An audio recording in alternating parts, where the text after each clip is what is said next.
মামুন, আমি আছি এখন বনানীতে। তো বনানীর এই সড়কটি আসলে সকাল 10টা থেকে কিন্তু অবরোধ করে রেখেছে সিএনজি চালিত অটোরিকশা চালকেরা। তারা বলছিলেন যে তাদের যে দাবি, সেই দাবি হচ্ছে অটোরিকশা চালকরা চান যে নির্ধারিত যেই রুটটি আছে সেই রুটে যাতে তারা করতে পারে, সেই রুটে যাতে তারা সরাসরি তাদের যেই যানবাহনটি আছে সিএনজি চালিত অটোরিকশা সেটি চালাতে পারে। এ সময় কিন্তু আমরা দেখেছি যে অনেকে কাফনের কাপড় পরে সিএনজি চালকের অবরোধে অংশ নিয়েছেন। এ সময় কিন্তু তারা জরুরি যেই যানবাহন আছে অ্যাম্বুলেন্স তারা ছেড়ে দিয়েছেন। এখন কিন্তু বৃষ্টি পড়ছে, এই বৃষ্টির মধ্যেও কিন্তু তারা আন্দোলন চালিয়ে যাচ্ছেন।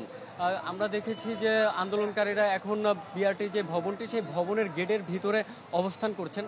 তাদের যে দাবি হচ্ছে যতক্ষণ না পর্যন্ত যে বিআরটি কর্তৃপক্ষের কাছ থেকে একটি লিখিত তারা না পাবেন, একটি লিখিতভাবে তারা কোনো সুনির্দিষ্ট ভাবে তারা জানতে না পারবে যে আসলে তারা যে আন্দোলনটি করছেন সেই আন্দোলনটিতে তারা কতটুকু তারা এই অর্জন করতে পেরেছেন, সেই জন্যই তারা আসলে এই আন্দোলনটা করছেন।